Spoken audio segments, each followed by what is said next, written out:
வர இருக்கக்கூடிய சட்டமன்ற தேர்தலை ஒட்டி நம்முடைய முதலமைச்சர் திராவிட முன்னேற்ற கழகத்தின் தலைவர் அண்ணன் தளபதி அவர்களுடைய அறிவுறுத்தலின்படி அமைக்கப்பட்டிருக்கக்கூடிய இந்த தேர்தல் அறிக்கை குழு முதலாக மக்களை சந்திக்கக்கூடிய தன்னுடைய பயணத்தை ஓசூரிலே துவங்கி இருக்கிறோம். இதுவரை சில மணி நேரங்கள் இந்த பகுதியில் இருக்கக்கூடிய மக்களை, குழுக்களை, தொடர்ந்து சங்கங்களை சந்தித்துக் கொண்டிருக்கிறோம்.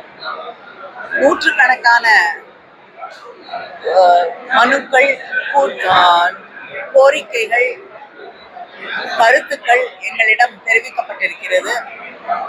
அனைத்து தரப்பிலிருந்தும் ஆசிரியர்கள், தொழிலாளிகள், தொழில் முனைவோர், விவசாயிகள், பெண்கள் என்று பலதரப்பட்ட மக்கள் எங்களை தேடி வந்து சந்தித்து தேர்தல் அறிக்கையிலே இணைத்துக் கொள்ளக்கூடிய தங்களுடைய கருத்துக்களை எங்களிடம் பகிர்ந்து கொள்கிறார்கள். மக்களை தேடி சென்று அவர்களுடைய கருத்துக்களை கேட்டு அறிந்து தேர்தல் அறிக்கையை எழுதுவதுதான் தொடர்ந்து திராவிட முன்னேற்ற கழகத்தின் தேர்தல் அறிக்கை தயாரிக்கக்கூடிய வழியாக இருந்திருக்கிறது. அந்த வழியிலே நம்முடைய முதலமைச்சர் அவர்கள் மக்களை தேடி சென்று அவர்களை சந்தித்து அவர்களது தேர்தல் அறிக்கையாக இந்த தேர்தல் அறிக்கை இருக்க வேண்டும் என்று எங்களுக்கெல்லாம் பணித்திருக்கிறார்கள்.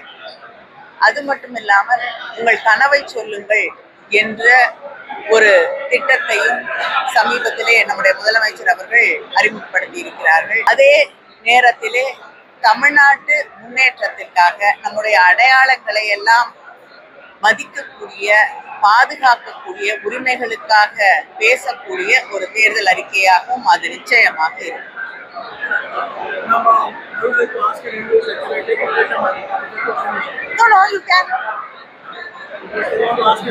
சரி.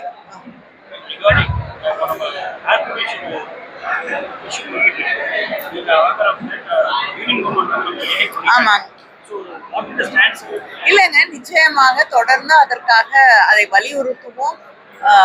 வரக்கூடிய நாடாளுமன்ற கூட்டத்தொடரிலும் அதற்காக திராவிட முன்னேற்ற கழகத்தின் சார்பிலே நிச்சயமாக குரல் எழுப்புவோம். உங்களுக்கு நன்றாக தெரியும், முதலமைச்சர் அவர்கள் he does not take a no for a no.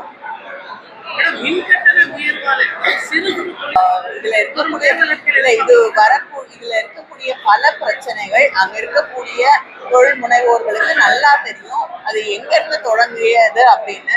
சென்ற அதிமுக ஆட்சியில அவங்க போட்ட ஒரு கையெழுத்துல தொடங்கிய பல பிரச்சனைகளை நாங்கள் நிச்சயமாக சரி செய்ய எல்லா முயற்சிகளையும் எடுத்துக்கொண்டிருக்கிறோம். முதலமைச்சர் அவர்கள் சரி செய்து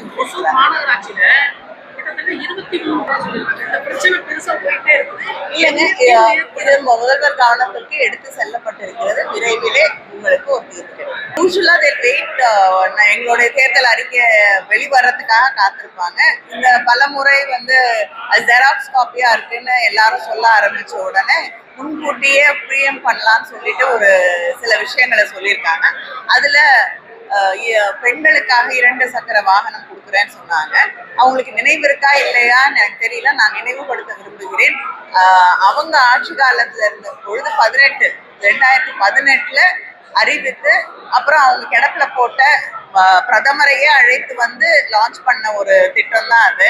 மறுபடியும் ரீஹேஷிங் இட் அண்ட் தேர்தல் அறிக்கையில கொடுக்குறாங்க. அவர் ஒருவேளை மறந்துட்டா அதை நான் அவருக்கு நினைவுபடுத்தணும்னு விரும்புறேன். பல விவசாயிகளை எங்களை சந்திச்சு அவங்களுடைய கோரிக்கைகளை வைத்திருக்கிறார்கள். இது எல்லாமே நிச்சயமாக தேர்தல் அறிக்கையிலே கணக்கிலே எடுத்துக்கொள்ளப்படும். இல்ல ஏன் கதாநாயகியா இருக்கக்கூடாது? தேர்தல் அறிக்கை விரைவில் வரும். நாங்க இன்னைக்குதான் இதை தொடங்கி இருக்கோம்.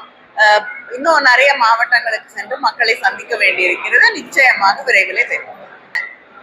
முன்னாடி அறிவிச்ச அவங்களுடைய திட்டத்தையே மறுமுறை அறிவித்திருக்கிறார் இல்லையா?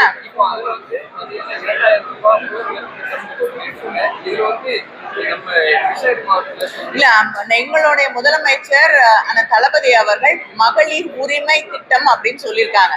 It is empowering women. நீங்க மறுபடியும் குலவிளக்கு அது இதுன்னு கொண்டு போய் இது பெண்களை வந்து எங்க கொண்டு போய் நிறுத்துதுன்னு நீங்களே தெளிவா தெரிஞ்சுக்கலாம்.